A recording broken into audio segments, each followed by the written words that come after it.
Obedience. Somebody say they were obedient. Obedient. And when you follow the Lord in obedience and come to these back-to-back wall situations, you start questioning God. Yeah. I mean, I was following you, and now I'm in this. And this is what the children of Israel began to do. I mean, Moses, we was following you. You took us out of Egypt and told us to come out here. We could have been better off in Egypt. Did you bring us out here to die?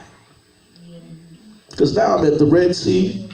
I got mountains on the north and the south, and Pharaoh's army is coming in. We have nowhere to go.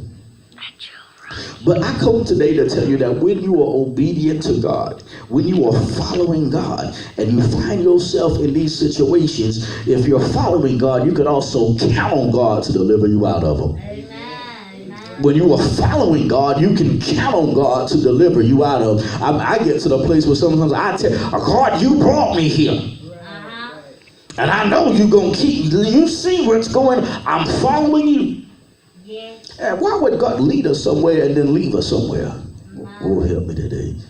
And so in our verse today, we find that there are precepts and promises when these children of Israel had faced this problem. There are precepts and promises for their deliverance. There are precepts and promises for their deliverance. Now, what's a precept? A precept is a command or principle or general rule. It's a rule that says how people should behave. Precept. It says these are the precepts. These are the things you need to do. In college, they have something called prerequisitions. These are the classes you got to take first before you get into this. Okay, so God has precepts and promises. He's got promises, but there are precepts to the promise. This is the way you got to behave or act so that this promise can be done. Are you following? Precepts. It is a general rule or principle of how to behave. There are precepts. We all want the promises of God. But we must understand that to get the promises of God, we got to be found in good standing of the precepts.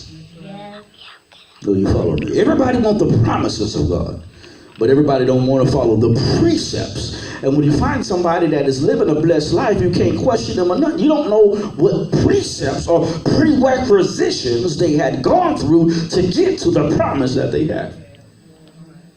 Do you hear what I'm saying? You can't just go to college and just jump into some class without going through this prerequisition. You need these before you qualify to go here.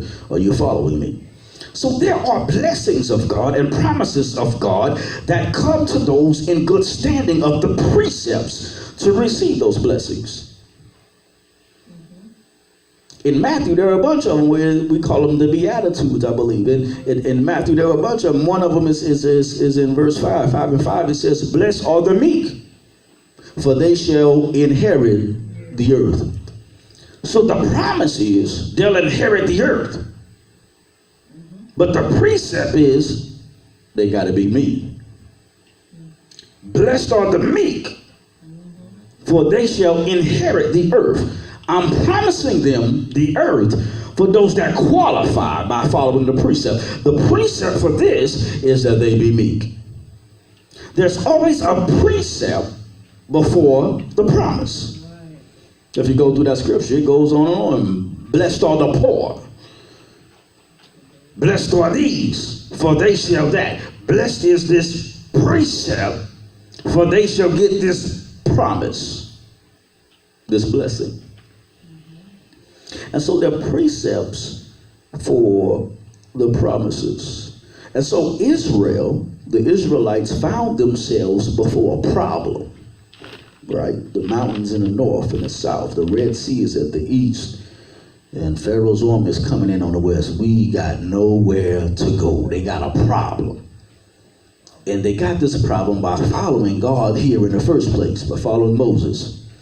And they find this problem, and God spoke to Moses right then and gave the people precepts for the promise that God will deliver them for their problem.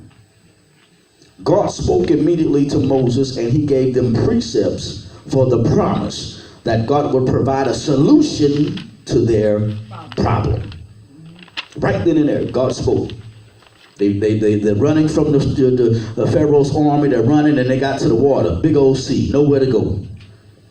And now they get to murmuring and complaining, and God spoke to Moses and said, tell them this, tell them this. He gave them precepts for a promise that God would give a solution to this problem if they followed this precept. Are you following me? This is why you got to always be in the place to hear God. Oh my God, you got to always be in the place to hear God. And if you have trouble hearing from God, then you need to be connected to a Moses or a man of God that can hear God for you. You've got to always be in the place to hear from God. Listen, they didn't have a plan 2 weeks before. They just came to a problem. And they needed an answer right then. Pharaoh was on his way. You hear what I'm saying? So you have to be in the place always.